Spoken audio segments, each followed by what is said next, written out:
Okay, good to see you, everyone. My name is Robbie Howell, and I am here with a very special guest, an RTS content creator whose stuff I've really loved for well over a year at this point. Would you like to introduce yourself, my friend? Hi, I'm Caliban, I think is the clearest thing to say. I like RTS and I play it a lot and I make videos on the internet. Mm. Yep, That's me. and they are damn good videos, I might add. I think that Caliban has one of the most interesting RTS channels I have seen because of his sheer variety. Like, I don't know how you would classify your own content, but when I think of your channel, I think of the quantity of games that you play and how obscure many of those games are. You play some RTSs I've never heard of before, and I'll be playing some footage from some of your videos in the background while we are streaming to illustrate that. Starting with Age of Mythology, of course, because, I can't resist. I think I've got the box of that up here somewhere. Let's have a look. Oh, I wouldn't be surprised. Do you Oh keep yeah, all look, of the boxes? I've got an actual look how much Age of Mythology cost me. Look, two Wow. pounds. Do you keep Yeah, all of the boxes of the stuff that you get? yeah, I kind of like them. It's like there's been a resurgence in like vinyl records Yeah. because the nostalgia. I kind of like them. I mean, don't get me wrong. I hate having to go out and buy a new game when it's out. And it's great you can just download it now. Mm. But like some of these are like you get like a lovely box and it's all shiny and it's Mm-hmm. got like a some of them have got like a big. I mean, look at this one. It's got a manual that's like thick and it's full of tips and stuff. Yeah. And you just don't get, like who wants a PDF, right? When you buy a game, you don't want a PDF, do Yeah. you? You want something you can hold. So Couldn't yeah, agree I more. keep a lot of this because I buy most of this stuff pre-owned because I do have some of the stuff from when I was younger, but I've moved house enough times that who knows what happens to all that. Mm. Absolutely. I mean, I don't know about you, but strategy guides growing up were one of my favorite things. I collected them even for games that I didn't actually own. There was a company called Primer, wasn't there? I think they were called Primer Strat. They used to make guides for loads and loads of games, and they'd always be rubbish as well. Mm. Like if you looked at them like these days from our modern lens, I bet if you found like the, Age of Empires 2 strategy guide, Mm-hmm. the tips would be so like Rubbish. quaint.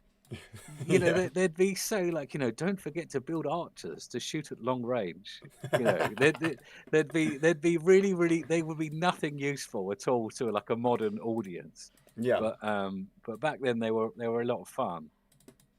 Yep, sounds about right to me. And along those lines, I'm seeing people coming in into chat. Great to see you guys. Piero Nas says I was honestly impressed by the make a game in a month video, which Uh, is yep. that was really fun. But then again, I am a programmer, so it wasn't, like if I wasn't a programmer and I'd done it in a month, that would have been impressive. And I'll tell you now, anyone that does pathfinding, oh, my hat goes off to you because hours and hours and hours of stuff bumping into each other and getting stuck. And Mm. oh, you know what? Even after I finished that video, I spent another week on the pathfinding, trying out a whole new thing, just because it made me angry. Yeah. But it was fun, and people keep telling me, "Oh, when's the next one?" And I'm like, oh, it took a month. That was like, 4 hours a day for a month. So, maybe if I lose my job, I'll do another one. Quite. I mean, along those lines, for those who have not seen Calivan's channel before, you don't have a massive channel. It's bigger than mine for sure, but I would call you a hidden gem on YouTube for sure. And for anyone who has not checked him out, please be sure to do so. Before we dive into today's discussion topic, so to speak, a brief plug that I will quickly indulge after plugging your channel is my game Enclave. Tabletop role-playing game, currently on Kickstarter. We've raised over 34 grand USD, and we have other stretch goals to unlock, so if you play TTRPGs, please go check me out. That is all. There you go. Now, in terms of today's discussion topic, when I first reached out to you, we were kind of going back and forth about what sort of thing we could talk about, and something that we discussed and kind of settled upon is talking about what actually matters most in an RTS, especially given your vast eclectic oeuvre of RTSs that you've played, talking about the business side, talking about the dev side, and talking about where the industry kind of stands and belongs. Because something that you've spoken about on your channel is the state of the RTS industry. I've when I talked to you, I remember we discussed how RTSs have kind of never been big, even though we've had some like breakthrough successes. The genre itself has always been somewhat small and niche and specific, and I maybe the right phrase isn't shouldn't expect to do anything big, but that we can be happy with where we are and try to explore more within our space.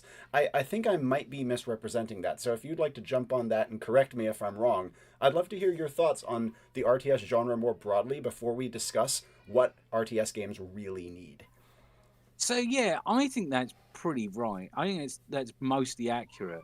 Basically, I think there's a popular misconception amongst strategy gamers that RTS used to be really, really popular and now isn't popular. Mm. But the way I see it is RTS, for a very short time, was incredibly popular when it was brand new in like the very early 2000s, late 90s. Yeah. And then since then, it's just been averagely popular. It's not like really niche, but it's not big. And I think the misconception comes from StarCraft. And Yeah. I think the problem is that StarCraft is not representative of the RTS space. I mean, I don't get me wrong, this is not a dig at StarCraft. I love StarCraft. And I played StarCraft 2 for. But the thing is, StarCraft isn't popular because it's an RTS. StarCraft is popular because it's StarCraft. And, you know, there's a whole complex array of socioeconomic reasons in why StarCraft got massive. Mm. You know, it got massive in South Korea, and it got massive because, I mean, the country was only a democracy in like 1989. A new government took over, and they made sure that everyone had broadband. But no one had broadband in the late 90s. Like in the US or the UK, it wasn't a thing. So you had all these people with broadband, and then you had a financial crisis where loads of people lost their jobs. So they all started internet cafes because they're easy to run, low startup cost, social. It's cheap to do. It's not like expensive like going to like theme parks or the cinema or whatever. And it's a cash business. And if you don't trust the government, then a cash business is the kind of business you want to run. God, such a good point. Damn. So you've got all these massive internet cafes, or PC bangs as they were called, or are still called over there. You've got loads of people that need fun that don't have any money. Everyone's got broadband, and StarCraft gets released in a country that is still technically at war with its neighbor, has conscription, and where, you know, like being good at strategy and tactical thinking is actually like, you're not the nerd, you're the cool kid, because you live in a military culture where everyone has conscription. So like StarCraft, massive for that and loads of other reasons, and also the game's awesome, right? Don't forget that. But people get confused with like they think that RTS was big, but it wasn't. It was just StarCraft that was big, and I think you could make the same case for Dota, because if you think. You could say MOBAs are really popular. Millions of people play MOBAs, but they don't. They just play Dota 2. Or League of Legends. You know, well, yeah, okay, Dota 2 and LoL, but that's it, right? Yeah. Like, you know, there was a one called Heroes and New Earth. I was about to say, do you remember Heroes and New Earth? I played played years of HON, yeah.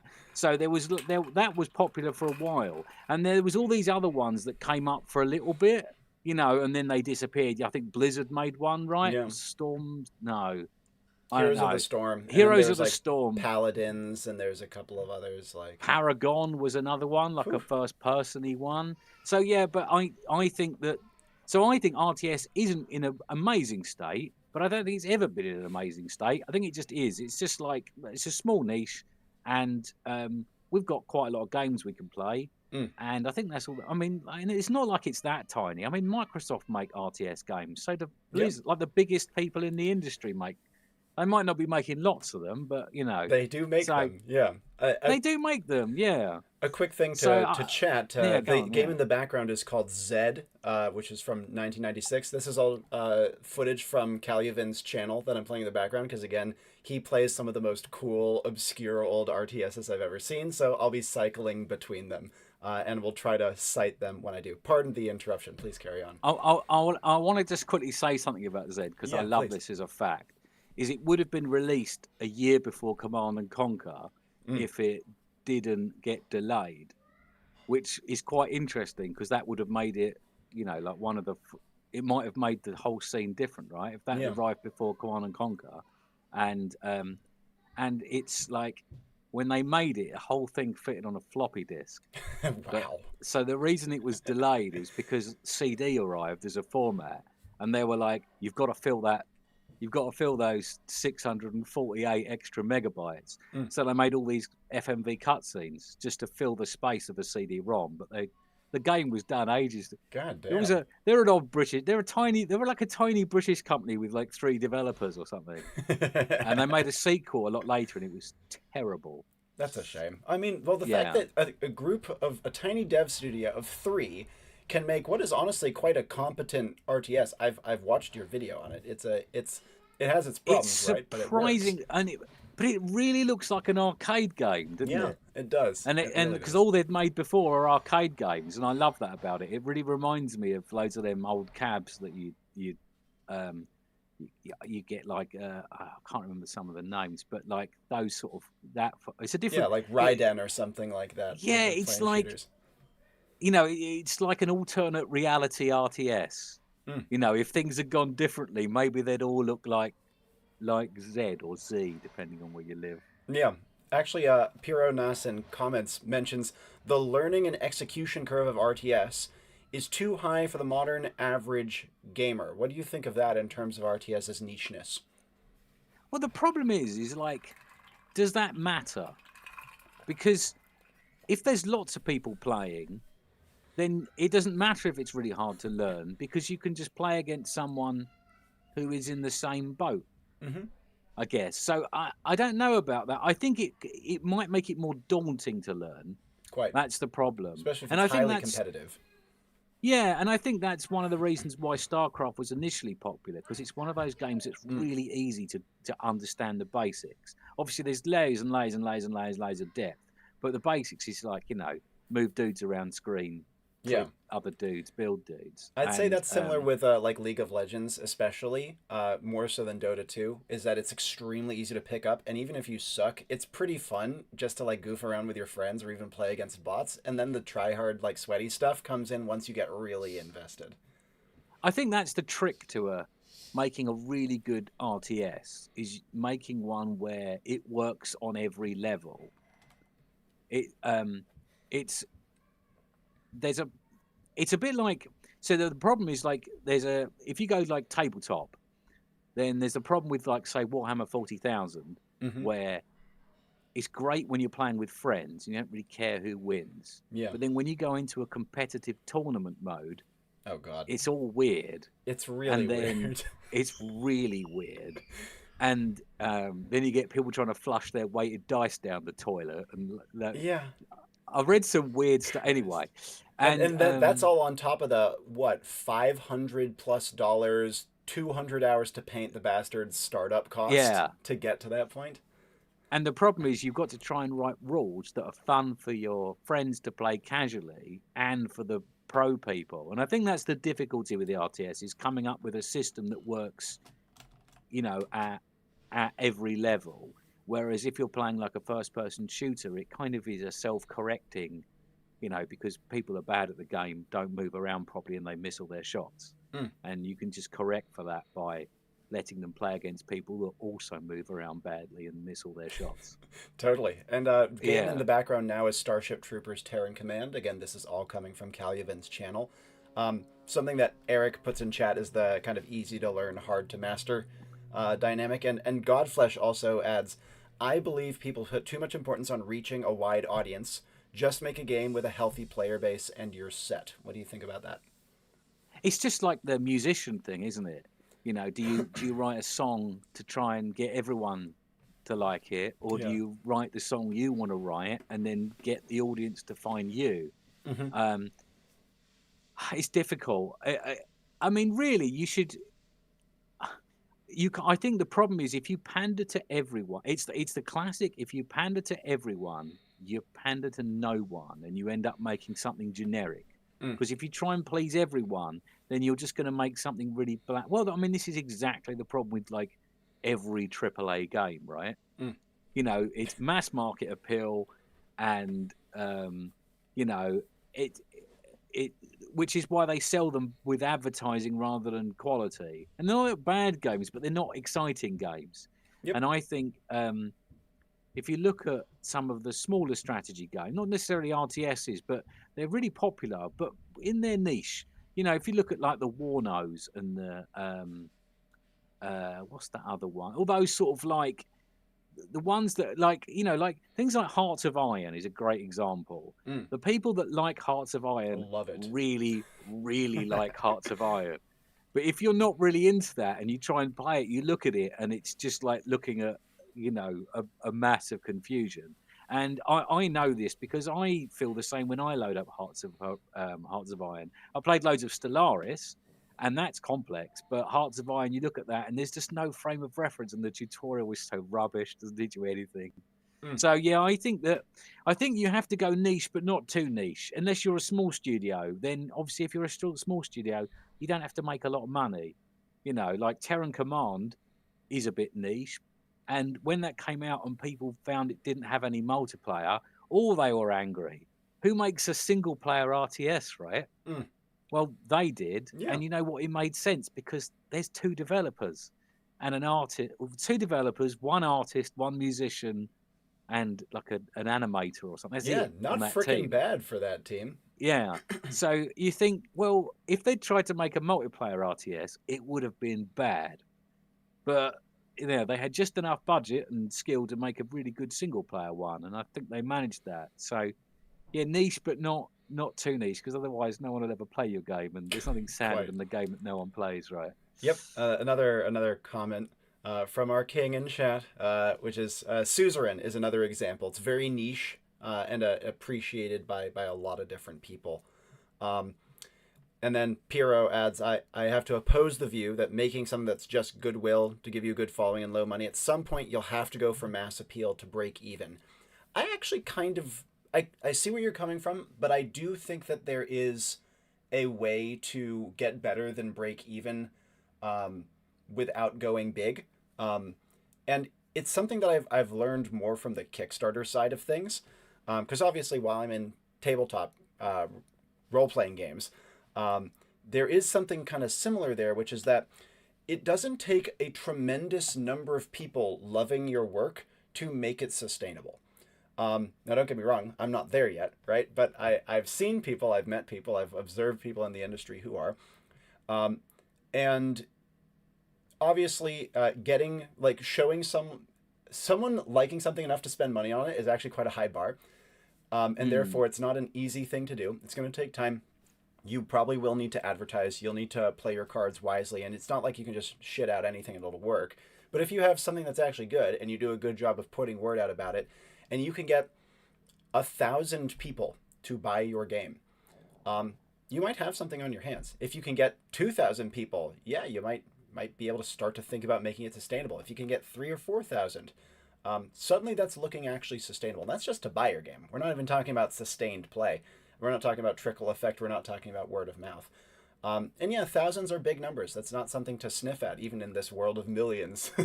um, Yeah, I think you've got to. I think it. I think there's obviously a middle ground.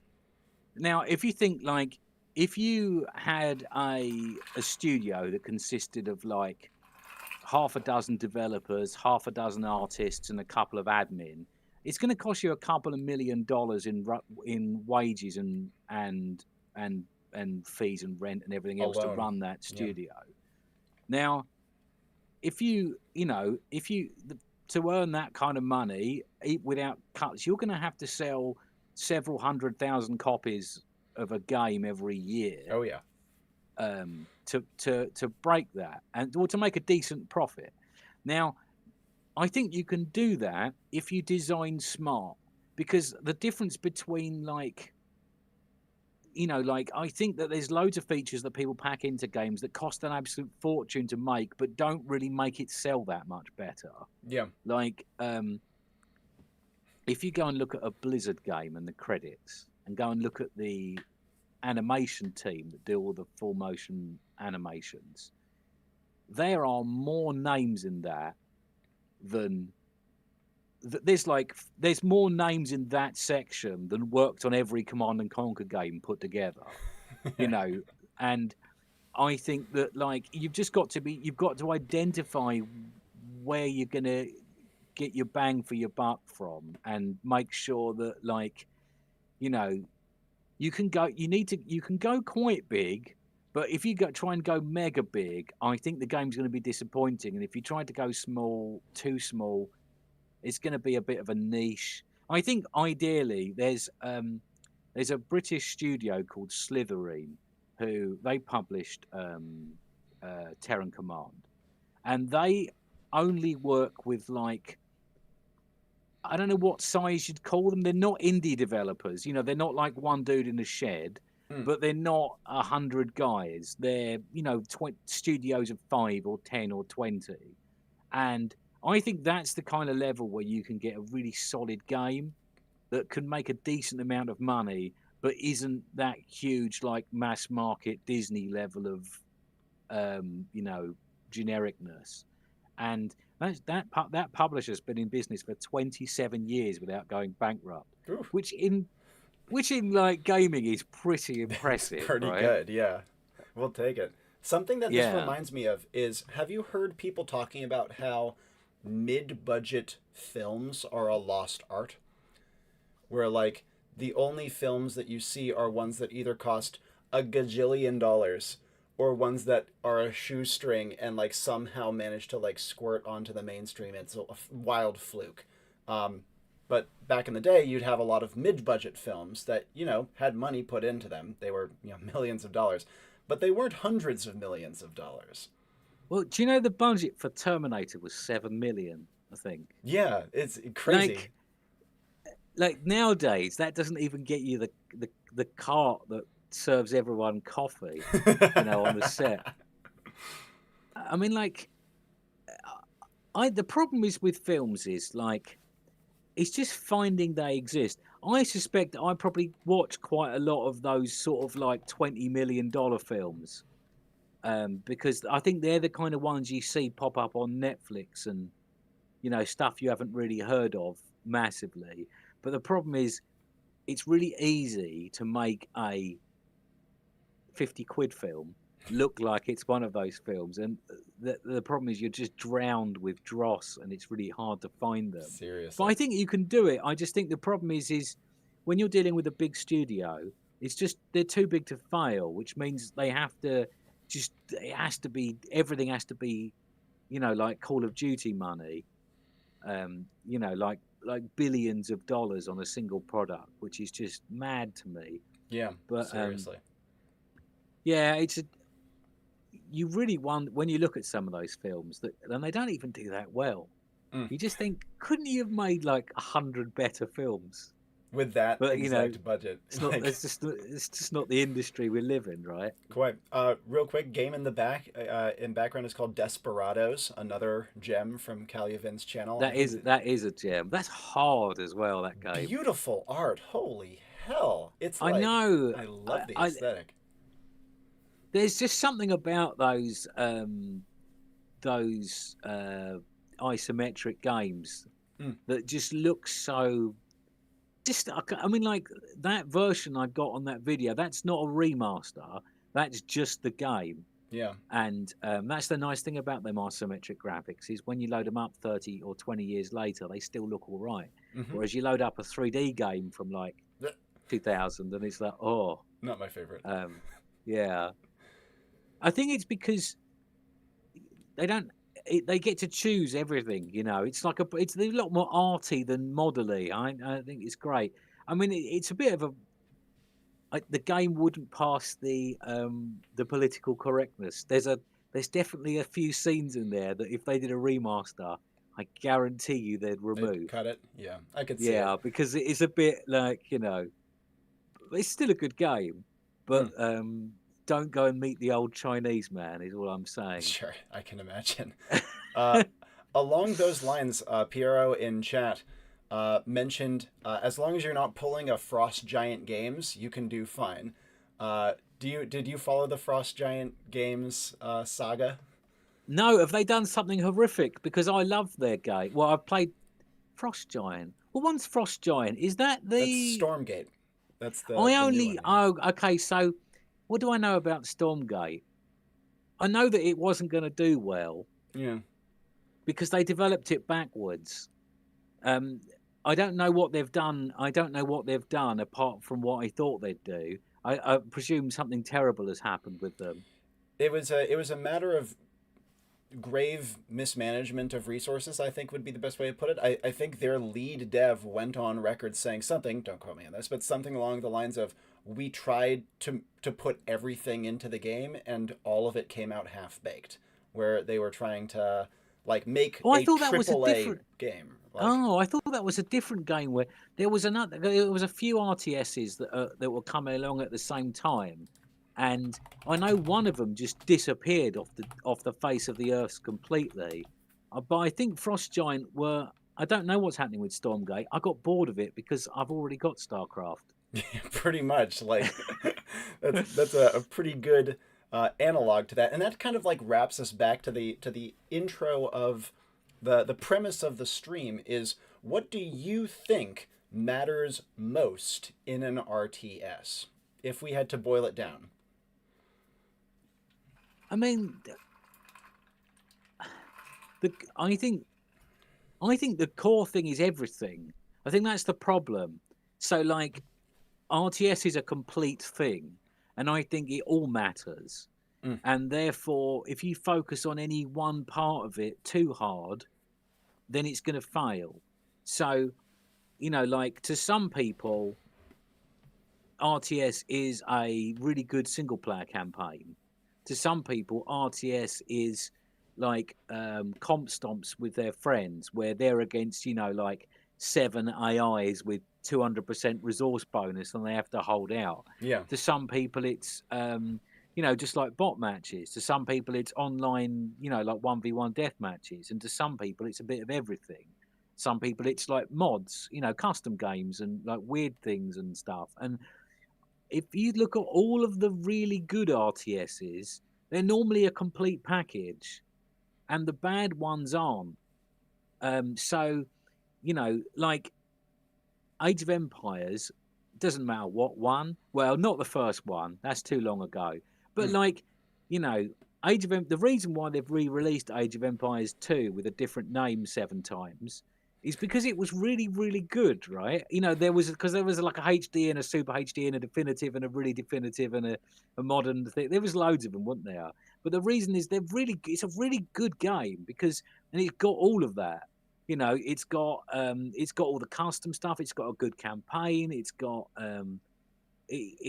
great multiplayer, whether you're with a friend or against a friend or random. And it's the same with StarCraft, especially StarCraft 2 these days. I mean, it's got the single player campaigns in StarCraft are really tight. The tutorial is really on the money. It's a mini campaign in its own right, and it's really good. And it's got co-op mode. It's got a mode called Archon. I don't know if you know about Archon mode. I've It's heard of really it. Yeah. clever. Yeah, essentially two people play the same team. Yeah. So you can split your APM around and things like that. I mean, that's really good. And it's got loads of stuff. And, then you look at some of the games they're trying to make and they'll always approach them backwards, like Stormgate's a good example. We've made the multiplayer, which no one, I mean, like, not everyone cares about that. So essentially they're saying we've made a bit of a game. And they're like, oh, it will have 3 factions and all this story and blah blah. But they've not written a word of it, because they don't think it's important. And there's another game I'll probably get in trouble for saying this because everyone really likes the look of it, but it's called Sanctuary Shattered Sun. Yeah. It's a really huge scale total annihilation sort of game. But again, if you look at their roadmap, it's all multiplayer, multiplayer, multiplayer, and they forget that not everyone cares about multiplayer, and I think you need everything in a really good RTS. And if you don't, then you just get an average one. It's like Terran Command is an average RTS because it doesn't have multiplayer, Yeah. but it's $20, so Yeah. it doesn't matter because you're going to take a chance on $20, what you might not on $70, right? Absolutely. Something I quite like is when there's a lot of games that I've played and loved that are single player, and then initially through modding, people like hack them to be multiplayer, and then eventually an official multiplayer gets released. My favorite example would be Darkest Dungeon, the first one, a game I adore. It's one of my favorite games of all time, and people hacked the shit out of it and made Yeah. a multiplayer, and then the devs like 4 years after release, they released a DLC that gave official competitive multiplayer. It was fun. It was great. I really liked it. And I thought that was a great model because it let them start with just a really great, streamlined single player experience that you could fall in love with and sink thousands of hours into. I've put like 700 hours into the game. But then, once they see a demand from the community that's being addressed through mods, they can be like, oh, we can do that. Yeah, let's do that. Now that we have resources, now that we've sold a bunch, now that we know the game is viable, let's put that in. What do you think about that model of trying to chip in over time based on perceived demand? I hate it. You think so? Yeah. No, I tell you what it is. It's like I find that most games only get one shot. That's You true. know, they might occasionally, yes, occasionally a game will be a very slow burner that will grow, but mostly because of the world we live in, it's hype, release, disappointment, ignore, right? I mean, and if you look at like a lot, that's how a lot of games work. And I think you get one shot. No, I think you can only rely on having one shot. Mm, And I think that's why it's very dangerous to go into early access without a complete game totally. because you run the risk of people looking at it, not for me, move on, forget about it. And and also, I really like just buying a complete product. I tell you what, that's what I loved about Tempest Rising, because I bought the game and I got the game. Now they still fleshed it out more later, but everything was there. It just, there was bits that it needed more of. Like it didn't have a replay system when it launched. But I don't need that in the first week of play. It doesn't matter. But like I could play the game, multiplayer, skirmish, a campaign, and it looked really great, and it ran mostly fine, and it was just there then and released. It wasn't like drip fed, and I don't know if the drip feed thing works really well for most games. I occasionally, um, I play Beyond All Reason. That's a very drip feedy game, but then again, that's not like a normal release thing because it's made by a community for free. So it's like, you know, you can't expect. And also, that's based on another game that's based on another game that's based on another game, and there's code in there that was first written in 2006 or something, and it's like slowly grown to this modern project. But I Mm, don't think that when you're doing a commercial game, I'm not sure I like the drip feed. I don't sure. know. But In then that again, I'm old, and who knows? I might just be wrong. well, in that regard, by the way, Piero, I did up volume a little bit. Hopefully, that's a little bit better for you. Something that I think could be a good like middle ground between the two is, let's say you are coming into. By the way, new game in the background is Rise of Legends, again from Calioven's channel. What Something a that game! yeah, it's a crazy game, right? In something that I really like the idea of is when you release a complete game that you are happy with, and then if it gets like you see people pushing it in one direction down the line, you can be like, okay, well maybe we'll do that. I didn't intend it originally, but we can do so. In the Darkest Dungeon example, they never intended it to be a multiplayer game. They had a Mm. vision for a single player experience. They put it out, complete game, awesome game, And then when they saw this intense demand for more stuff, they could be like, oh, okay, now you think about it, sure, we'll do that. And so if you have a vision for, let's say, StarCraft Terran Command, which is a single Yeah. player RTS, they put out, you're like, yep, we're happy with this. And then let's say it pops off and it gets big and they're like, wow, people just love this game and they keep wanting multiplayer. They're hacking in multiplayer. Then they can be like, all right, sure, what the hell? We'll throw out a thing for multiplayer. But I agree with you that releasing an intentionally unfinished game is terrible practice. It's awful. I Terrible think you should practice. have. I think I don't think it has to be like massively rammed full of content, but I think it needs a bit of everything. Mm. Because there was a game called Frostpunk that I really Yeah, enjoyed. Is cool it game. I Frostpunk? actually have that fired up to play after this, I think.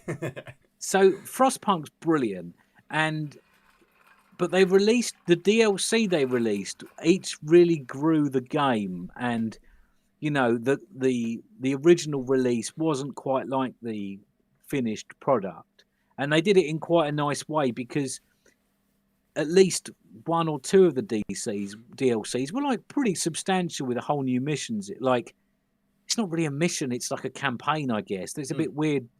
It's a bit weird. You've played it much before? Have you, Frostpunk? I mostly know it through your video. It's uh, I it was one of those games where you get and you're like, why did I not play this before? Mm, You know, that's beautiful what I game. felt. I was like, how did I not know this was good? But then again, there's millions of games, right? You can't get it all right. Yeah.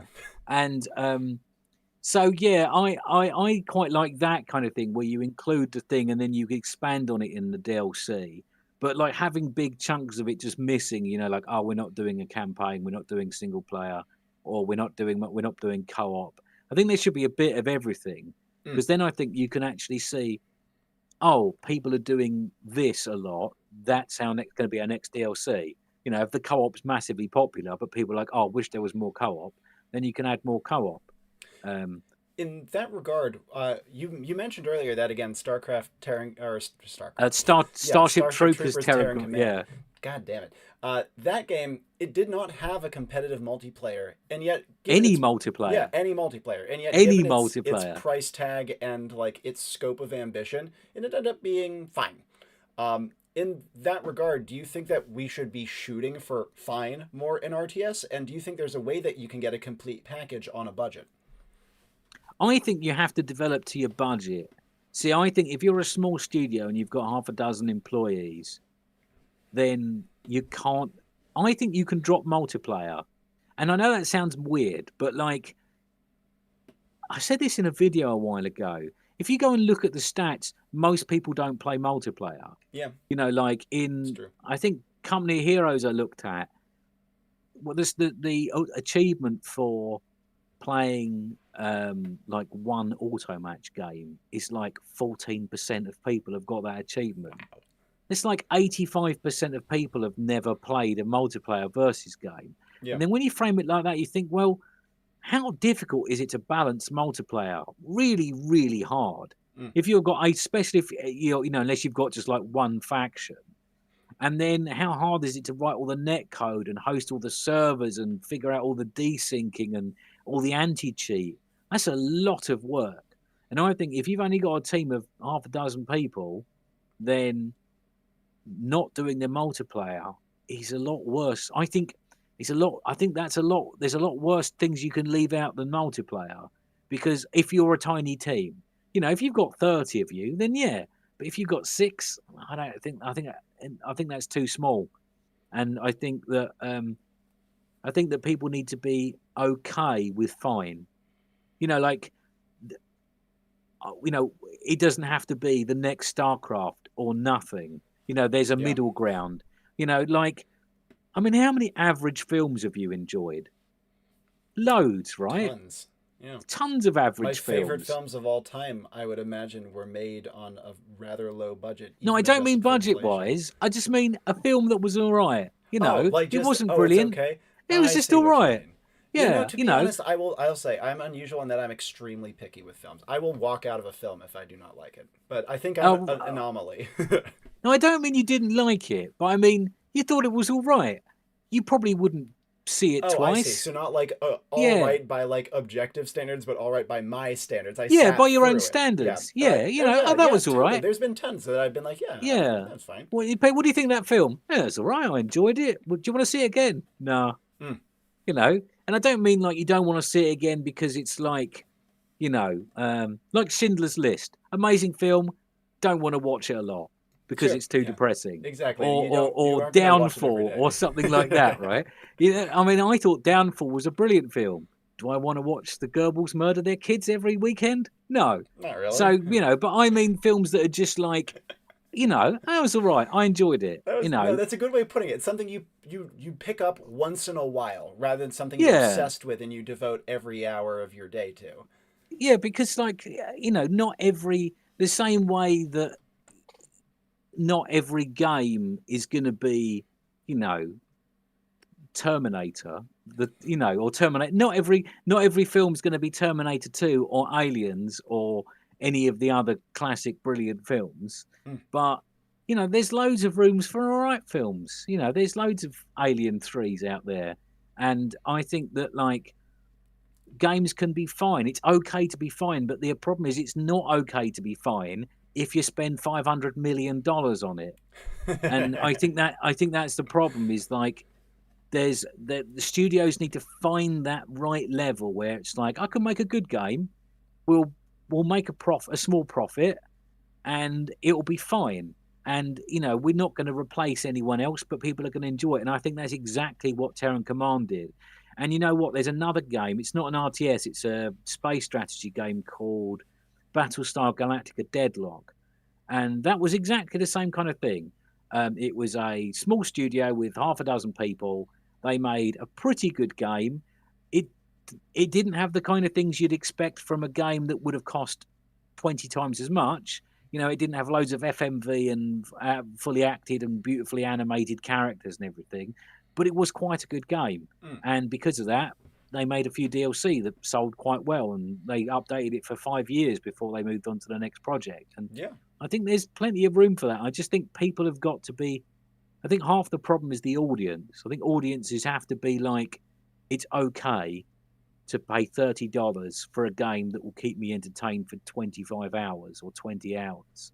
Yeah. And I think it's difficult for people to get that in their head because occasionally you'll get a game that will cost you $70 and then you'll be entertained for thousands of hours. But I don't think you can use that as a metric. It's like used to play a lot of Rust. I've got thousands and thousands of hours in Rust, and I probably in total paid $100 in stuff on it. But I can't use that metric to judge other games because it wouldn't be fair. Yeah. I think people have to be okay saying, $20, $30 isn't a lot of money these days. I mean, it doesn't really buy you a lot, and if I get 20 hours of a game for that money, I should be happy, or Sure. at least hopefully. And I'll be perfectly honest. I'm very much a hypocrite in this regard because I am such a Scrooge when it comes to entertainment budgets. Like this Yeah. is, and I can acknowledge that this is a me thing, but at the same time, I think that also a lot of people, especially who are maybe hoping to get into game dev or are game devs and are hoping to take it to the next level, will often look to the anomalies. Games that were made on a relatively small budget by a relatively small number of people became turbo massive huge and have bajillions of hours sunk into them. The RimWorld, the RimWorlds, Yeah. the RimWorlds Or of the world. Hollow Yeah. Knight, one of my favorite games of all Yeah. time. Like, how can you compare yourself to Hollow Knight? Or similarly, again, I'll point to Darkest Dungeon. Relatively small studio, relatively small budget, gorgeous game. I've put hundreds of hours into it, and it's not very expensive, even when it first dropped. So and I think or Slay the Spire, for Christ's sake. There's going to be a lot of games that are these Piero puts this phrase earlier in comments, generational masterpieces that fluke into it or are just really good and just rise to the top naturally. And you think to yourself, man, do I suck? Like, do I just suck? Or is there actually a space amidst these great generational masterpieces for games that are just fine? I think that's the problem is you can't. It'd be like, learning guitar and then judging yourself against, you know, the absolute masters, you know, like the mega rock bands that made so much money before streaming was invented, Mm. and saying, "Oh, it's no point me being in a band because, you know, I'll never be the next, I don't know, insert name of guitarist that you like a lot." And I think you can't judge yourself like that because I think, you know, there's billions of people in the world, and therefore there's room for lots of people who are well above average, but, you know, not, you know, just because Beethoven arrived, I mean, everyone else didn't like stop writing symphonies, right? Everyone, no, I just can't beat Beethoven. He's the OG now, and I'm going to give up and go and be a bricklayer. And I think you've got to be. I suppose it's just like YouTube, right? Oh yeah. You know, like there's loads of people who are way better at me at it that actually bother to upload videos and do stuff like that. But that doesn't mean I don't do it anyway. You know, I can't. There's no point comparing yourself to people who are that because, you know, and you know, you get bored of the big stuff sometimes, which is why I tend to get quite bored of the successful channels because they normally get a bit boring because they start, you know, success breeds contempt and boring, and it's the same with games. I mean, it's easy to name an amazing game, but finding a studio that's made two, that's really It's difficult, rough. you know. And you know, like Silk Song, you know, Yep. like almost the fact that sequel came out, you know, like is a, you know, it could have gone either way, right? Because it did look for a long time that they just imploded. Hmm. You know, their company just went, well, like, oh, we'll be back in the new year, and then there was nothing for like 3 years or Yeah, something, you know. exactly. So like, you know, and you know, I think that it's really rare these to get these lightning in the bottles, and you can't force them, and you don't need to. You just need to be moderately successful, Yep. and I think that's okay. And I think everyone needs to be okay and be fine with that and accept it as a thing.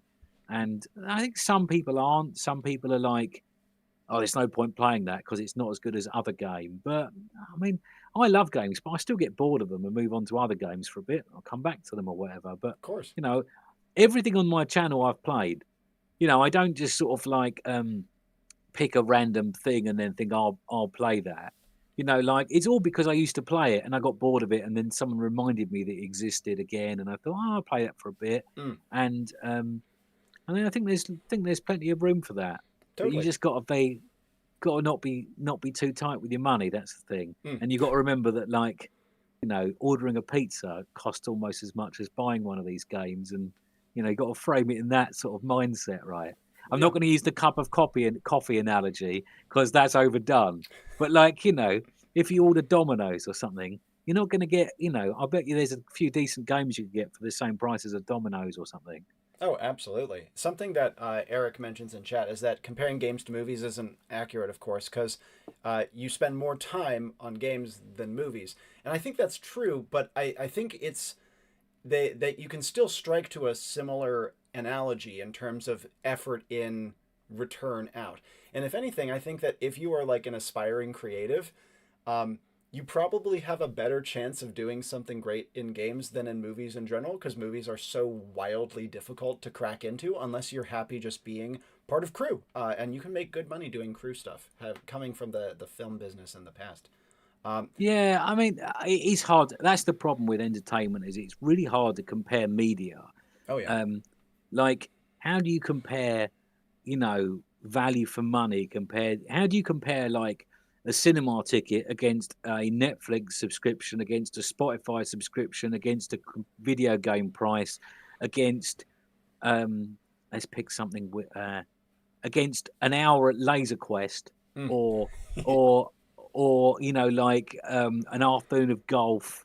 You know, do you know what I mean? It's Yeah. really hard to Or a like, nice meal. Like, or a nice meal, or you know, a conversation with a loved one. I yeah. don't know. Like it's Isn't all the these wonderful things, things in life priceless? Like, yeah. Or you know, a walk in the woods in a nice sunny day. I don't know, but like, but I'm guessing that, you know, because we're gamers, we probably put more weight onto games, and I don't know. I think they're impossible to compare, and it's that does make it difficult. But I still think if someone spends $200 million on something, it should be good. And, Well put. you know, yeah. So I think that you can't compare them accurately. But also, if I spent $200 million on a walk in the woods, I'd want that walk in the woods to be really good, right?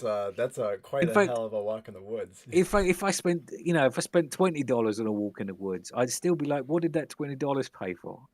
You know. So I think it's really hard to and it might be wrong of us to compare them, but no one can stop us. Yeah, certainly. So in that regard, in terms of, imagine we are speaking to an aspiring RTS dev who has something, they have some talent, and they're like, where do I start? What are the things that are optional versus the things that are mandatory?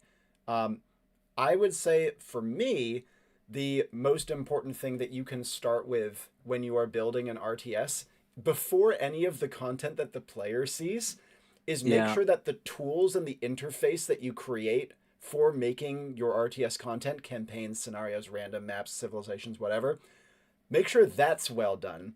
Not only because it will save you a tremendous amount of headache, but also because, in my experience, um, a good map editor is one of the easiest thing that you can put out that will make your game more likely to last. It's hopefully very similar to the tools you're already using. It's hopefully not something that's going to take a tremendous amount of your time out of your way to do. And even if it's not like the most in depth and the most built up and the most accessible, having it there is going to help you. Not only in your dev, presumably, but also in the game's longevity. I know that this might not be something you agree with, though, and I'd love to hear your thoughts on it. I think it's all about the idea. I think the first thing you have to do when you're like, I want to make an RTS is answer the simple question, why? Yeah. Like why?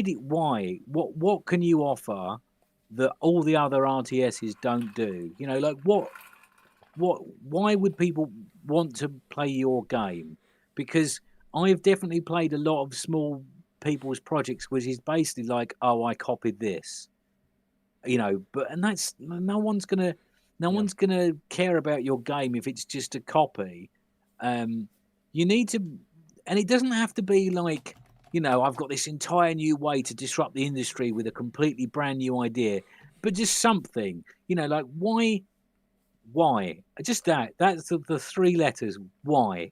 Why is your game different? What is it about your game? And it's not just like, if it's just, oh, I want StarCraft, but I want it to have dragons, you know, that's not an idea. That's a mod, right? I know. I guess that's a better way to think of it. Is what's different about your game that can't just be a mod of another game?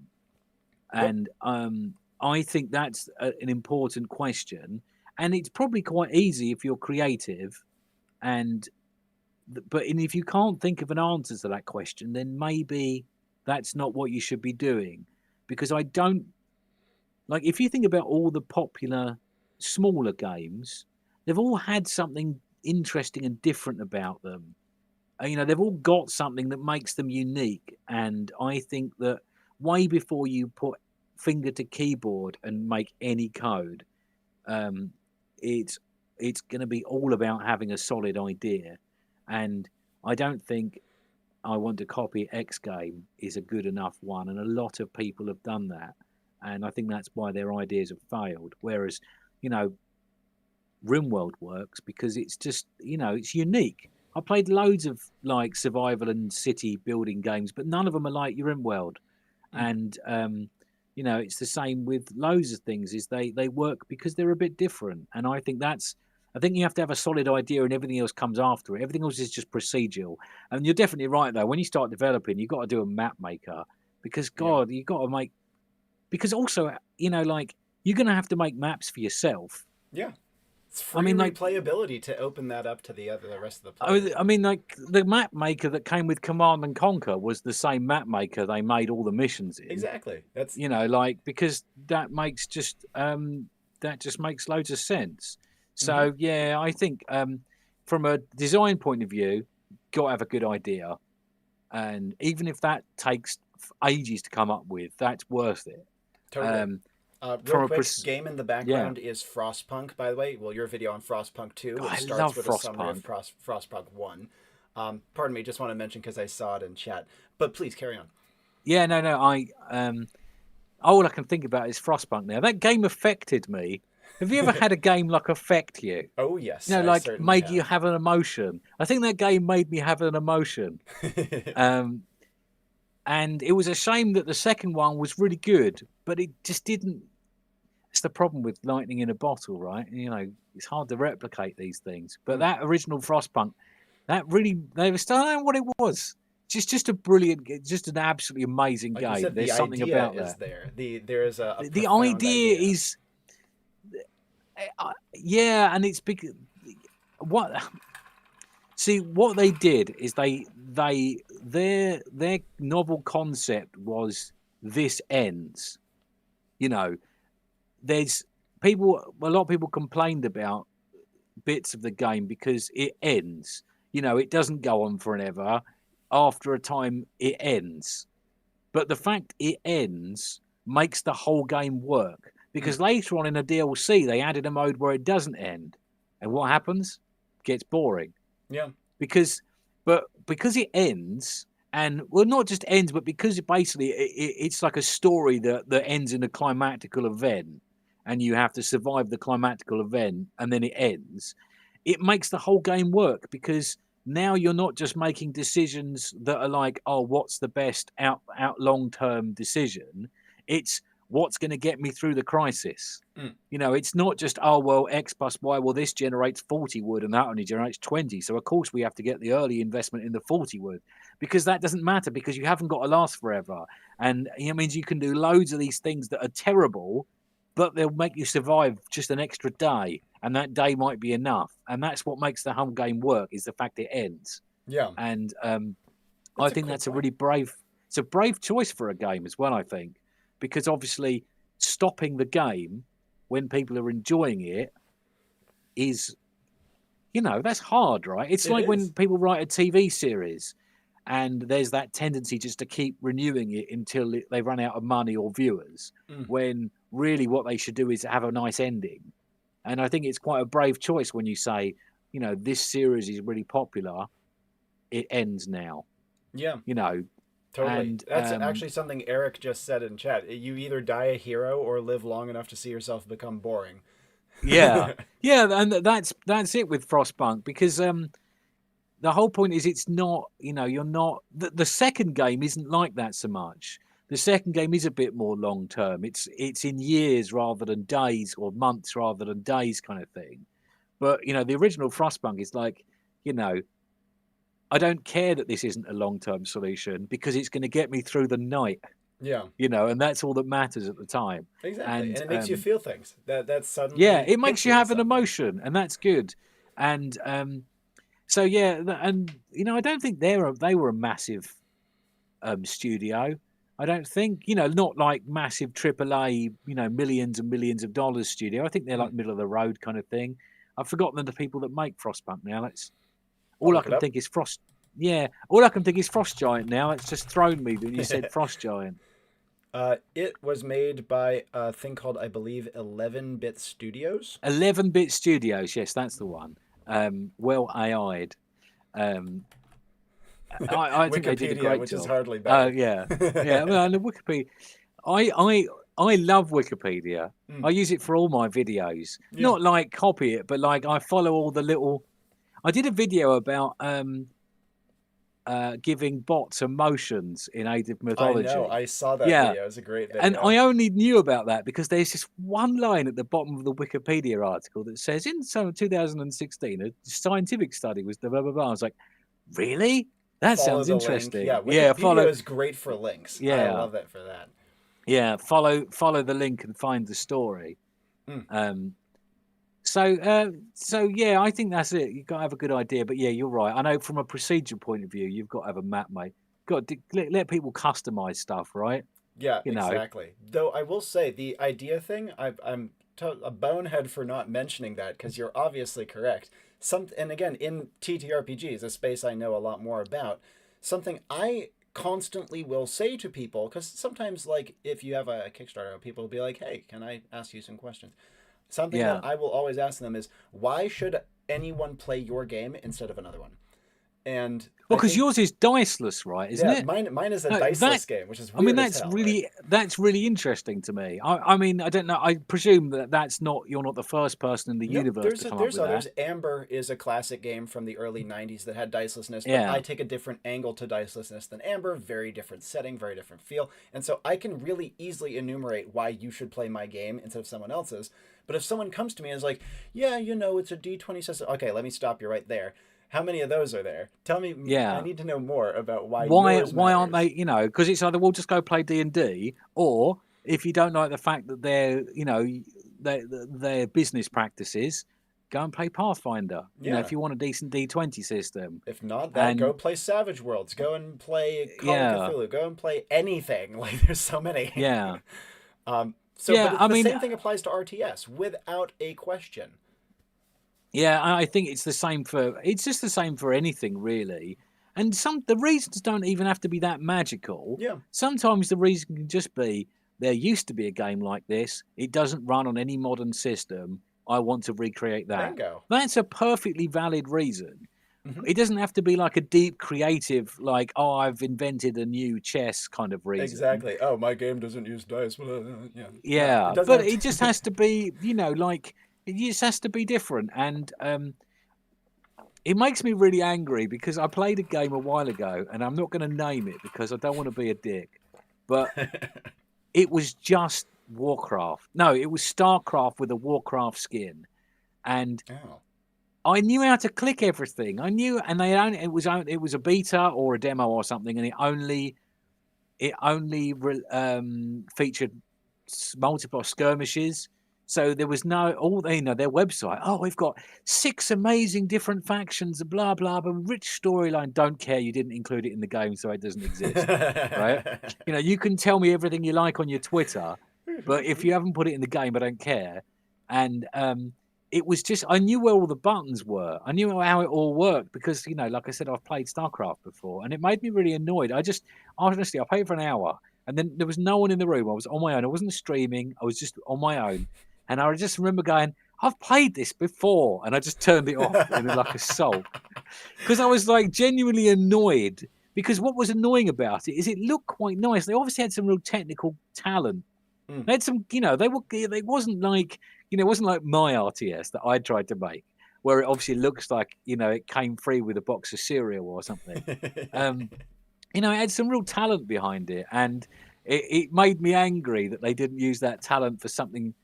It's the same with, I guess, Stormgate and all those other kind of Yeah, games, right? exactly. Because like the problem is, it's like, when will they learn that pro players don't know how to make games? Quite. How many how many times do we have to have this story where we're making a new game and you're like, oh god, we've got so and so and so and so who came top one in the oh god, and then after a while, and it's like, oh, and no one plays it, Shocker. and yeah, and but day nine's involved. Oh, don't care, I have a. and Can I then give you an interesting case study yeah, here yeah, that I think could be kind of yeah. fun?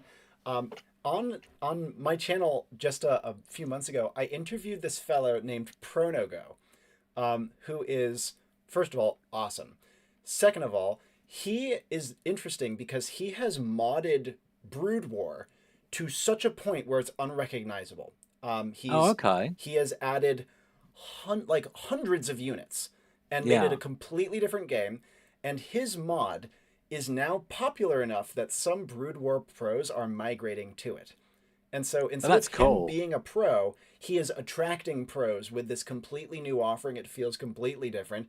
And I've talked to him about it, and I really hope that at some point when he feels comfortable doing it, obviously there's a lot going on, that he thinks about maybe trying to make a full game because he has something special here and he can answer all these questions.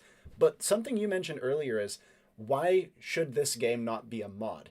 And the answer to that is sometimes it can be both.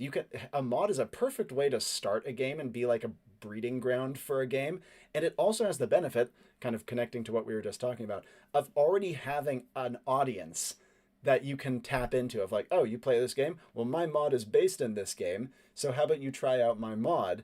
Even and it's a completely different experience. So the two can link together, and that can be a valid way to say, oh yeah, this and this pro player who you know and love from watching this game play my mod. Yeah. That's when it There's gets I mean, legitimate, I guess. that's how I got into Dota. Yeah, I mean, that was just a Warcraft 3 mod. exactly. And there's been a couple of games that start. Well, I mean, I guess Counter-Strike is probably the most famous, Hmm. right? That was just a Half-Life mod, and now, and in fact, if you think about it, some of the biggest games out there were all mods, Mm. um, because I think like games like DayZ and stuff were like mods, and and Counter Strike was a mod, and Dota was a mod. So I think a mod's a great way to test a game without having to make a game. Yeah, Well, I exactly. mean that sells it lightly. Making a mod that much different is a lot of work. Tons But of I work. think already having a platform, because I think one of the main things that makes it nice is all of the net code and all of the complicated server stuff and all of that horrible side is already done for you. Mm, And I think that's one of the strongest things about a mod, it's is that true. you don't have to do that. And I think that's one of the most expensive and time consuming parts It of running a definitely is. decent video game. Though I will say, for Pronogo, he is like a team of like two guys and a bunch of helpers. Yeah. And they have tinkered with Brood War's source code so much that it's like almost a different game, like even in the guts. By the way, a bunch of people in chat are guessing the game that you had that reaction to, the Oh, start I of wish I can't see the chat. What are the guesses? Armies of Exigo. No, no, because that's quite a good game, I There you think. That's an go. old game. That's a, There we that's an go. old game, I think. So the answer to you guys guessing in chat is not quite. Interesting. Okay, cool. No, it's modern. It's modern. It's still in early access. Huh. There you go. And yeah, And I've heard good things about Armies of Exigo. yeah, I tried to buy it the other day, but I've got a rule, which is when I buy an old game, I try and buy it for like $1, because I don't want to pay money for old rope, I guess. Quite. Yeah. I mean, like, if I really want it, I'll buy it and it's on GOG or something. I'll buy it on that. Hmm. But I try and buy it secondhand because I don't know. I just like having a box, Yep. and I've got another computer underneath my computer to run really old stuff on. Yeah. That's like too new for DOSBox, but too old for like modern Windows. So I've Wow. got like normally there's a period between about 2001 and 2004 where everyone started to include these horrible DRM softwares, and you cannot get the thing to run for love nor money. Like on Windows Vista era. No, this is XP. This is Oh, XP like late era. XP. Okay. Yeah. Game on Screen, by the way, is the original Axis and Allies, again from Caluvin's channel. So I bought this the other day, which is a real classic. And this won't run on anything for love nor money. Oh God. Um, in fact, if you go and look, it's easy to get it running on Windows 10. Follow this 700-page guide, you know. And yeah, I'm not about that, because when I started my channel, one of the things I really wanted to do is I wanted to show games that you could play, and legally. Like, I wanted people to be like, I can go down to I can go online and find an e-copy on eBay for $3 and get it working. Mm. And so Armies of Exigo, yeah, that's annoyed me as well, but only because I haven't managed to find a copy of it yet. But I will. There's a little shop in town I go into whenever I'm there, and buried below all of the console games, they've got like these two shelves of PC titles that no one ever looks at, Mm. and that's where I find most of these games, and they're only like 50p or like a That's pound pretty or tight, something. though. I think that's Yeah, really yeah. cool. And it's again one of the things that makes your channel to me stand out so much. But looping back to what we were just discussing, so you have, let's say you have a dev who has an idea that can stand, and they Yeah. have, like, they can make that editor. What do you think comes next in the priority ranking? I mean, what as far as I mean, like, as far as I think, really, you need a plan, right? You need like you need what you need, and I wish someone had told the guy that made Rise and Fall Civilizations at War this is you need to know what you can afford with your money, Yeah. you know, because Same with Stormgate. yeah, you need a plan. You need to like be honest with yourself and think, what can I actually like? What's the longest amount of time I'm willing to wait before I release a product? Mm-hmm. Which I don't know, 2 or 3 years, right? I don't think you should have anything in development longer than that because I think if it drags on longer than that, you'll get bored of the idea before you release it. Sure. So you have to ask yourself, what can I do in 2 years? And then you have to be really, really, really, really cruel and honest and figure out what you can actually deliver. Because I think that's why I love that Terran Command, because I think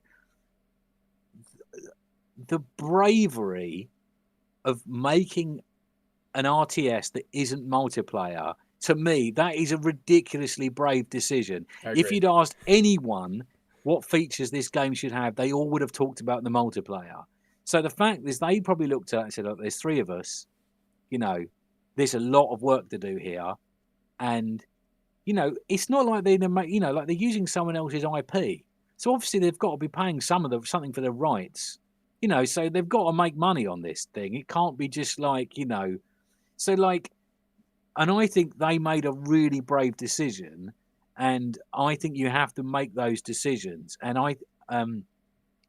so there's a game coming out. Well, maybe it's coming out called Empire Eternal, which I is saw your video on a that. Yeah. yeah. Now I want them to succeed, but God, they've got a tough job ahead of them Mm. because they're trying to recreate a game that is the most overcomplicated RTS ever made, and they're trying to recreate it with a tiny team with a not a minuscule budget. Yeah. Now that is hard, and I'll be honest, I don't know how they can do that. Now, like I said, like you say, occasionally some people are just amazing, can achieve amazing things way above and beyond normal mortals, right? Mm. But if you're a normal mortal, then and you're not like the next most impressive thing ever, then I think you've just got to see what can I deliver, and you've got to think, can I do all the things I want, and if not, what can I drop? What's the most important thing to me? What's the most important plan, and what can I deliver? Because I think expectation management is really important.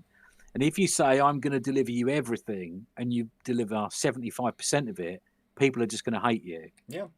It's Whereas exactly if the you Stormgate say, problem. there's loads of games like that, Totally. like No Man's Sky was a good example, Yeah, right? exactly. They clawed their way back. They clawed their way back, Good but on them. it took them a long Yeah, time, it took them and that's years. rare. Most companies in that would have disappeared and you never would have heard from them again. Exactly. And I think you have to be like, can I deliver my game or bits of my game, and what can I what's my, if I was in my business brain, I think, what's my minimum viable product, Exactly. right? Yeah. What's the least amount of thing that I can have and it still be a thing, and then if you're mega successful, you can add more stuff later.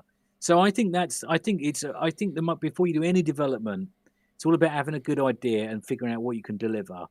Because then, if you've got a good enough idea and a plan, you might be able to actually get some funding. Yeah. You Exactly. know, Whereas if you promise everything, you just end up like those Kickstarters that don't really go anywhere.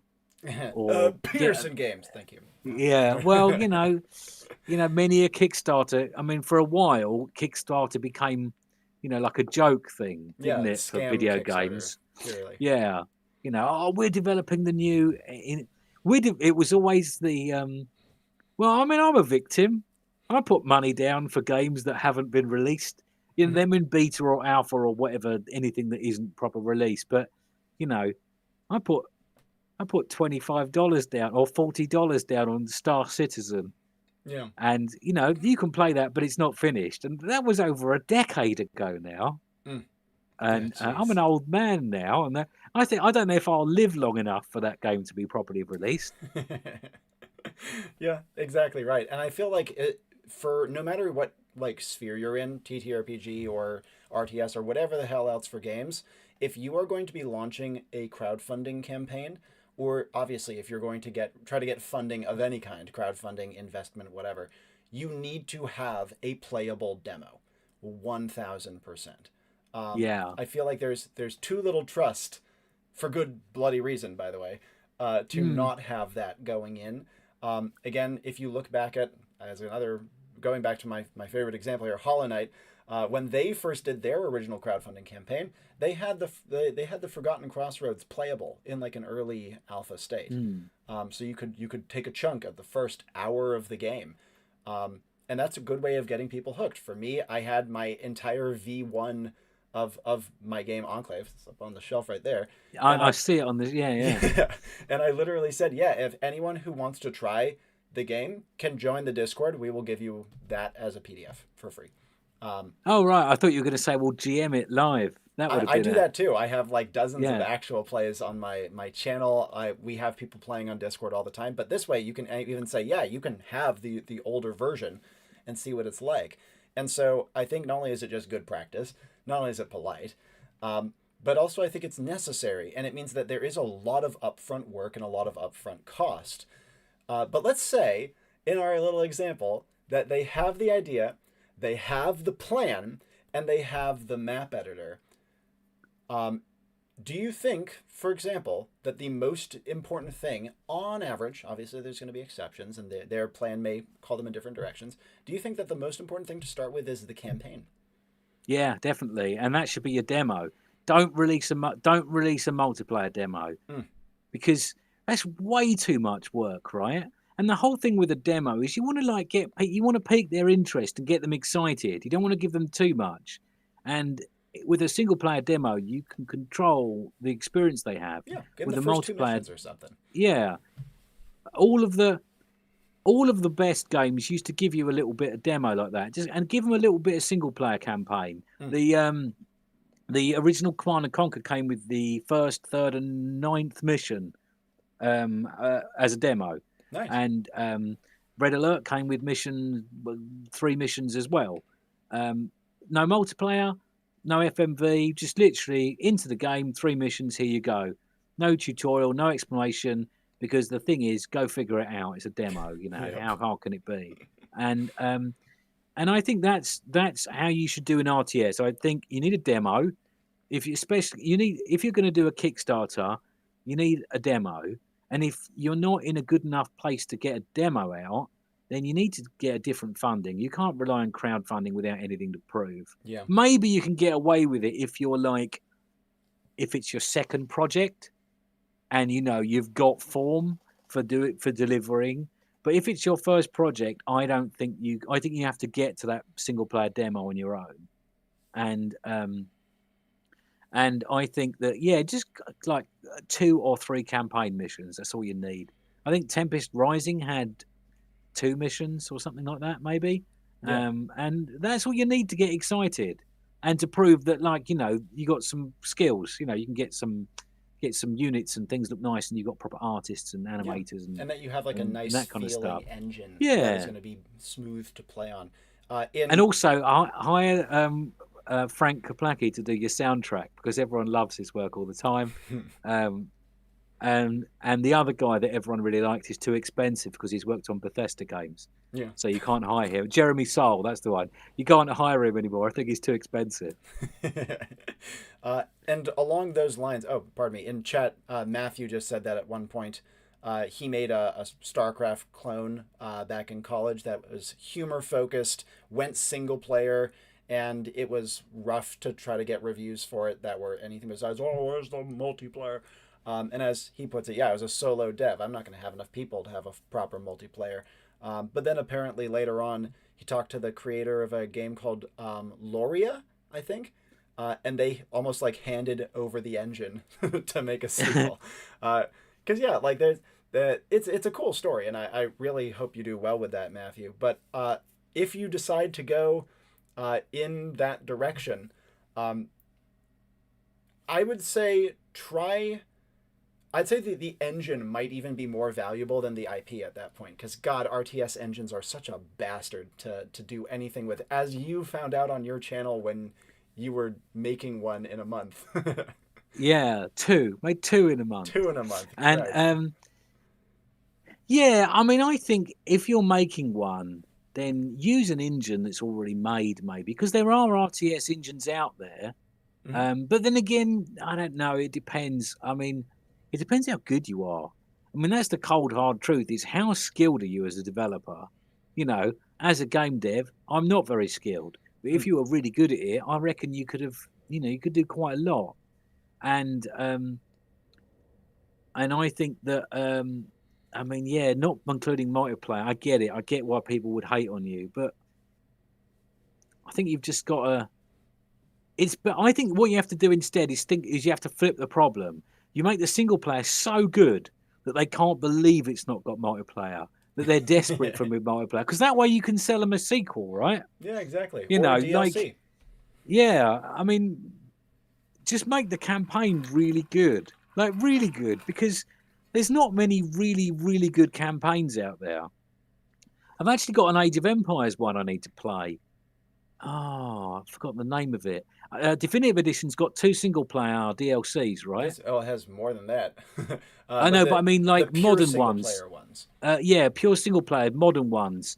Yep, The the Chronicles, Battles for Yes, Greece, and the New Alexander one. Yep. they wrote to me the other day and gave me a copy for free to Yeah, play because they thought I'd like it. I I'm actually not think you saying would that like to it. make you. I'm not saying that to make you jealous because obviously Oh, AOE I is your listen. thing. I have been enough of a douche to them that I'd be surprised if they ever wanted to talk to me. So, but I think you actually would really like it. It's like perfect for your like style that you do on your channel. Yeah, so I mean, when I get round to doing some more content, which will be soon, but I've been rubbish lately because I've actually had work to do. Mm, But that's my next thing I've got to play. Is like they gave me the new one and the old one. They just gave me a couple of Steam keys. that's awesome. They didn't even tell me to make a video about it. They just thought, well, you might like this. That's Oh, that actually a was quite really nice. smart move for advertising, by the way, and that's Oh something yeah, that because of like course I'm going to make a video on it, yeah, right? I'm exactly. desperate for Like content. Like they're not stupid, are they? not at all. Um, but no, I thought that was, and they're just single player DLCs. So, um, maybe I don't. That's an interesting thing, actually. I never thought about that much. But like, what is the scope for making DLC for a game that you don't own? Mm. Is there much? Can you get in? Maybe that's how to get in the door with some things. I don't know. I believe it is possible because I've heard about projects outsourcing DLC projects to like Yeah, secondary studios or something. yeah. I mean, I do that all the time. But I'm wondering, like, if you approach the people that made a game, maybe they'd be like, "Yeah, you could make us a DLC." I don't know because that way you'd have like the benefit of the engine and I don't know, but maybe that's something I don't know about that. That'd be an interesting. Yeah, something it kind of reminds me of. Obviously, this isn't a DLC, this is a sequel. But when you look at Fallout 3 and then Fallout New Vegas came out, and New Vegas was made by a completely different studio with a completely different take. And initially, it was honestly kind of shit canned because it was really buggy and had a lot of problems at release. But then people, as it got fixed up, uh, they fell in love with it and they thought it was like the definitive modern Fallout. And so when then Fallout 4 came around and it was nothing like it and it was way more like 3 with some influence, people rioted. And it made the studio that made Fallout 3, people be like, well, bring him back. I want to see him. Yeah, and also, I mean, the other problem with Fallout 4 is like that engine is tired. Yeah, it Like really I is. imagine that engine is like like it's like an old car that's been repaired with gaffer tape and like the wheels are held on with bits of string and like it's like wheezing as it tries to get over the finish line and it just Classic can't cope. Bethesda, yeah. Yeah. Because it's obvious the same thing they use for Skyrim, right? It's Hmm. all the same code because you can tell whenever you try and jump up a cliff. that you can just tell that it's all the same rubbish. Yeah, exactly. But yeah, maybe there's scope for that. But I think it's also one of those things that like success would breed success. If more independent, solo, or tiny studios made more single player RTSs, that wouldn't be weird. Yeah. And then people would expect that. And then, that wouldn't be an odd thing. So I think there is a bit of scope for that. But I mean, I think the other thing is it's just like I really I appreciate the problem because it's really hard to get noticed. It's so Seriously. hard to get noticed, and um, like how do you even advertise these days when when you're at a tiny studio, you've got a budget of nothing, and there's just you and your mate, and like I don't know. I guess you have to just give it to all the content creators you can find, and hopefully some of them make a nice video I about it. can I can Or I tell don't you a really bit know. about it, about how Yeah, advertising is, given that I'm on the TTRPG side of things. But oh, I guess I'll speak briefly on that, and then there's something else I wanted to get your take on, yeah, which yeah, is yeah, that for advertising blows. It's awful. It's miserable. It takes a ton of time. You have to commit. Either you have to hire someone who's amazing and they will take a chunk, or yeah, you have to do it all yourself and you will probably fail. Like, yeah, but I will say content creators are an interesting bag, especially for tabletop games, which is what I know, right? yeah. Because there's a lot of content creators out there, but they often can be quite expensive. And it is because not only is that's kind of an industry expectation, and that's how a lot of games break through and stuff like that, um, but also because TTRPGs are a game, like a type of game that requires a lot of social proof. They're kind of only ever as good as the people around them to some degree, Yeah, and so yeah, you're right. you kind of need to have names attached. Otherwise, it's really hard to do anything, especially for a game like mine, for example, which is extremely weird. Um, it needs social proof. Otherwise, people are going to be like, well, that obviously is stupid and doesn't work. Whereas with a video game, the proof is in the pudding. You can just look at it and have Mm. more of a gauge. So it is different in that regard, but you will probably still need to dump a ton of money into advertising. Just off rip at a guess, you should be putting over, if let's say you have $100,000 to spend on a game, ha ha ha. I'd say put less than 50K into the actual dev. That Yeah, is how important the marketing side is. yeah. I mean, it, it's one of those unavoidable shames, I guess. Yeah. And I mean, then again, that's why people go with publishers, right? Because if you're going to have to spend half your money on advertising, then sometimes it's worth paying a public, being in the publishing deal because at least they'll advertise it for you. Yeah. Although I will say publishers often barely work. They are like, all right, whatever. I'll just chuck that on the pile. This is especially Yeah, true in TTRPGs. Perhaps in video games they're a little more useful. But yeah, in TTRPGs, you're lucky if you sniff like 10%. yeah. No, I mean, TTRPGs is going to be difficult because I mean, Wildly also, oversaturated market for one, but it is, and also the problem is they've only become popular recently, yeah, last and decade. really it's just D&D. Yeah, Like it's mostly because of Baldur's Gate, partially because of oh God, I'm bad at this. Critical Role, Critical is Role. that the Yep, channel? exactly. Then they have I the can't movie that came out and stuff like that. I can't watch them because they take it too seriously. Like my tabletop role play group of we're not like them. That's the only way I Course. can describe it. We're not like them. We don't care enough, and so I can't watch Critical Role. Well, that's It's the just average too. The average tabletop role playing group is just fucking goofing around. Like yeah, that is what people should go in expecting. yeah. So I mean that's difficulty, and of course like especially with your system where you don't have any dice because at least when things are random, then sometimes there's like the social is not as important because the random helps things along. Mhm. Whereas I take it your system would rely on people being better. you know what I mean? Like It's narratively more interesting. it's a high trust game. Let's put it this way. Yeah, Yeah. yeah. And So if yeah, your I group can. wants to fuck about, you can have a lot of fun with it, but it's going to be like a very different flavor. Um, Yeah, and in a video game, that's going to matter way less. And even then, the marketing budget is tremendous. You're going to need to dump so much into it, even though influencers and social proof are less important, and maybe publishers will be a better deal. I do not know though, but what I would be interesting to hear your take on, given that we've been going through all of these different elements of marketing and stuff like that. What do you think is the most overrated element of RTS design that people put way too much attention, thought, resources, etc. into? I have an answer, but I'd like to hear yours. okay. The thing they put the most resources in, which is a waste of time and money. Okay. What do I hate in a game? Let me have a think. What do I hate? I don't know. That's hard because I'm trying to think of a game that I think, oh wow, you wasted so. Like, the only ones I can think of with too much stuff in are are the only thing. No, I can tell you what I hate, but I can't tell you what's hate for money. Mm, Do you know what I mean? sure. Like, some games they don't get they put too much time into the wrong aspects of the story.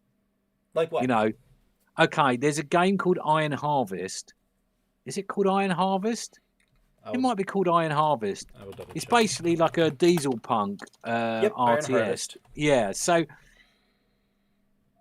the the intro of the game follows this girl, and like it's like 2 hours before you get to like use a diesel punk mech.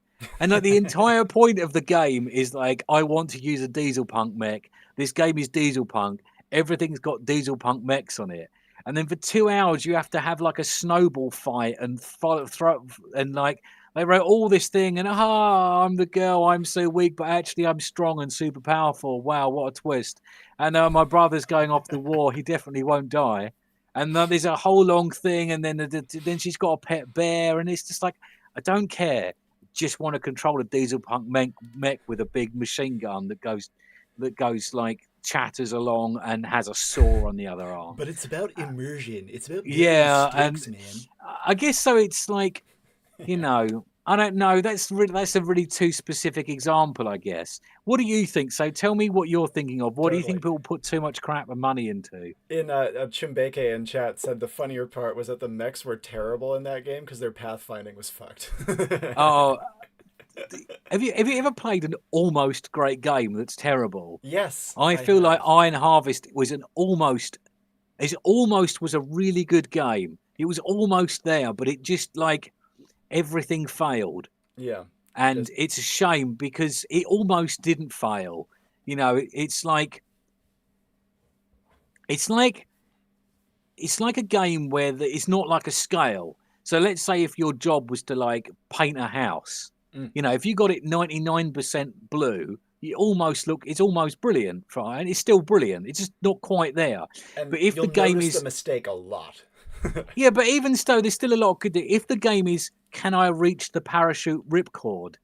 There's no like, oh, I was really close. It doesn't matter, because even though you were really close to reaching the ripcord, maybe you even pulled it a long way, but not quite enough.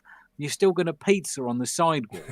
And because of that, like, that's what Iron Harvest is like to me, because it was so close, but because the kind of game it was, it failed massively, Mm. which was a shame because who can't love diesel punk mechs with guns and swords and machine guns and mortars and cannons. I mean, that's not to love in a Yeah. Company Heroes style game. Brilliant. And But it's no, that based on game the board game Scythe, which is incredible. based on something Polish, which Yeah. can often be said about good video games. Yeah. The thing I would say that is the most overrated aspect that people put way too much time and attention into, though I will say this is mostly a problem for bigger budget games, is esports. Yeah. Stop. Stop putting Oh, attention into esports. see, I don't know. I mean, it depends what they do. I mean, the thing is, there's two ways to look at it, right? Mm. There's like, oh, you've put $1 million tournament together, which sounds a big deal, but when you think, oh, this game cost 100 million to make, that $1 million tournament is like, you know, the same if you had $100 tournament for a cheap game. I So I think don't know that's about that. partially true. The thing that in the same way that you were saying earlier, like, oh, I don't care if Day 9 was involved. I was thinking kind of Yeah, in that direction, where they're trying to attract the pomp and the splendor. The game that I think that I know best about that committed this sin is Age of Empires 4, which is consistently a yeah. very frustrating game for me because I do think it, for my standards, it's extremely close to greatness. Uh, It's a it's really good it's a game, though. good game in a I mean, lot of like, that's ways. the thing with it. It's still a really good game. It might not be perfect, and it might not be as good as other games, but, like, if the only RTS in the world was Age of Empires 4, I'd you'd play still it. be doing Yeah, all I'd right. You actually know, play the like, hell out of that. But the thing yeah. that I've noticed with esports is it also affects design and decisions with where game resources are allocated. That's why I think a lot of Mm, games overinvest into multiplayer because a lot of them are trying to, or maybe this is less of a trend now, but certainly a couple of years ago, they were all trying to chase the esports scene. And in my experience, esports, I love esports. I actually watch them a lot, but I quite like when esports scenes evolve naturally and they tend to matter more. And then if a company is like, oh, there's an esports scene, sure, let's do $1 million tournament. That suddenly I think is gonna be a lot more impactful, especially if you're like, you know, the $100 million game. Let's do $1 million tournament. Could we instead invest that $1 million into like maybe getting another campaign? Maybe like I think, another couple scenarios. I mean, I guess I still look at, I mean, I don't really separate esports from competitive multiplayer. To me, they're Mm, the same thing. It's just like the very top end of the same thing. And I that's think interesting. I've not heard that take before. I mean, it's just this, to me, it's just if you have a competitive multiplayer scene, you're gonna have an esports scene Mm, because when people are good at things, they'll want to compete for them, and people true. and if people are good at things, people want to watch them be good at things, and then people like to charge money for that, and esports just naturally arrives. I think it's a inevitable consequence of people caring, Totally. right? Of people but yeah, I think you're right though, in like it has to be natural. Yeah. And I think the way to make it work is to have one of the reasons that StarCraft was so massive in esports is because everyone could play it and everyone wanted to play it. Like you could play StarCraft at your level and you could understand the game Mm, and then you could watch the pros do it and you got it. But you need the casual people there. you Like you do. need the normal, you need the normal people. It's like many years ago when MMORPGs were a bigger deal. Like there'd be a lot of like hardcore sandbox MMOs, and they'd only really work if you had lots of people that were more casual about the game. Because if you only had a game full of the hardcore PvP, heavy duty, log on 12 hours a day players, they get bored. Yeah. You need the casual audience because you need people who are going to, effectively run the shops and farm the ore and, do all the boring things. Not boring, but like do all the less intensive things. And the game doesn't work unless you get two sides. And I think it's the same with esports and competitive. Like, I don't think Dota would have a big competitive scene if it wasn't a really easy game that anyone could play and understand. Yeah, I Because agree. like it's no fun watching a sport, e or otherwise, that you don't get the rules. Yeah. But and that's why like, most sports like football and baseball and everything else are popular because people get the rules and therefore they get why the thing they've just seen is impressive. Yep. And if you don't have the casual players enjoying the game, there's no one to care, there's no one to appreciate what the pro players are doing. And if Yeah. no one appreciates the pro players, there's no esports scene because people only will care if they can appreciate it. So it's all like tied into a big thing, which is why I think you need the complete game. Yeah. Like you need the complete package. And I think it's going to be very rare that you'll find a massively popular game that has a huge pro scene and no casual players. Yeah. I don't know if such a game exists. There's always one exception, right, to prove you're wrong. Mm. But like that's the that's the rare thing, not the usual thing. Totally. No, that's a great assessment. Side note from Chumbeke, who, by the way, is a very talented modder. He said we had a whole team ready to mod the game Iron Harvest because we were that excited about the setting. Then we played the demo and never spoke of it again. It's such a shame. Doesn't quite get there. Like you said, you need the complete package because otherwise the ripcord does not come all the way out. It's also had one of those things that they call narrative dissidence, I think they call it, Yeah. which is where what happens in the cutscene isn't what's happening in the actual game, and it makes you feel weird about the story. That's what. So, oh God, Pronogo was talking about that so much with StarCraft, where he was like, it sounds so cool in the story, and then I do it, and then it felt different. Pardon, carry yeah. on, please. So at the end of like the second or third mission of Iron Harvest, they're basically like, so and so is going to happen. You've got to hold out against this attack force, and you don't have much stuff, which is great because like a defense against waves of attack is like a staple RTS mission, right? Yeah. That is like the classic RTS mission. But because I'm like not an idiot and I've played RTS games for yonks, and my APM's higher than 3. I know a few basics. Oh, I can repair that. I can recover that. I can put them there to cover each other. So actually, I was doing really, really well in this mission.